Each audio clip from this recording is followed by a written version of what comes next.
Good evening. We begin tonight with new developments out of Minneapolis, and with a question that's now echoing far beyond Minnesota.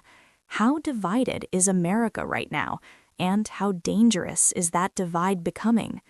The spark this time came from a striking historical comparison. Minnesota Governor Tim Walz recently likened the situation on the ground. Former President Donald Trump reacted sharply, questioning the comparison and dismissing the idea that the country is on the brink of civil war.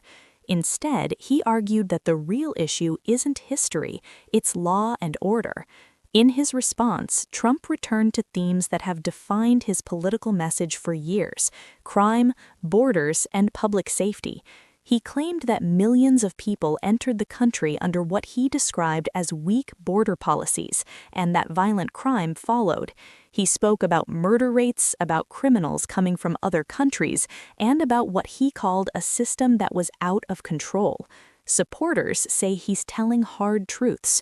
Critics say many of these claims are exaggerated or misleading, but there's no doubt about this. The message is designed to tap into fear, frustration, and a deep sense that the country is slipping away from something familiar.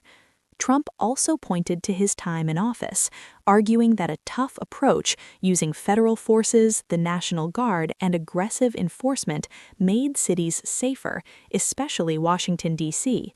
He said people who once felt afraid to walk the streets could now go to work without fear. He argued that removing repeat offenders from the streets led to sharp drops in crime. And he repeated a claim he's made many times before, that a small percentage of offenders are responsible for most crime, and that targeting those individuals is the fastest way to restore order. He extended that argument to other cities too, including New Orleans and Minneapolis, saying that once criminals are removed, communities quickly become safer. But here's where the story gets more complicated. Experts and civil rights groups argue that crime trends don't move for just one reason. They say policing alone can't fix deeper problems like poverty, distrust in institutions, and long-standing social tensions. And they warn that heavy-handed crackdowns can sometimes make unrest worse, not better. Then there are the protests themselves. Trump described many of the people in the streets not as ordinary citizens, but as paid agitators and insurrectionists. He suggested they're organized, funded, and even pointed to their signs and equipment as proof that this isn't spontaneous. Supporters believe that.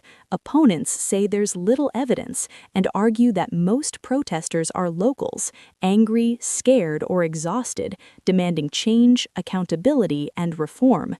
So when one side talks about Fort Sumter and the other talks about insurrection and crackdowns, we're not just hearing different opinions, we're hearing two completely different stories about what America is right now. Trump says the country wants law and order.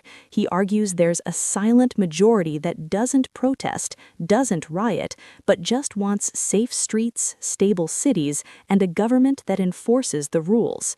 He says elections have consequences and that voters chose a tough approach to crime and borders. On the other side, many Americans say safety isn't just about force. They say it's about trust, about fairness, about whether the system works for everyone or only for some. And that brings us back to that original question. Are we watching a country argue loudly but still within the bounds of democracy? Or are we seeing the warning signs of something more dangerous, where every crisis is framed as a battle for the nation's soul? History tells us that words matter, comparisons matter, and when leaders start reaching for the language of civil war, it says something about just how deep the tensions have become.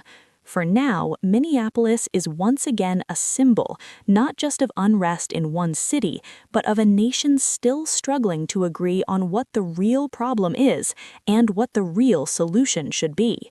We'll continue to follow these developments and bring you the latest reactions from across the country. Stay with us.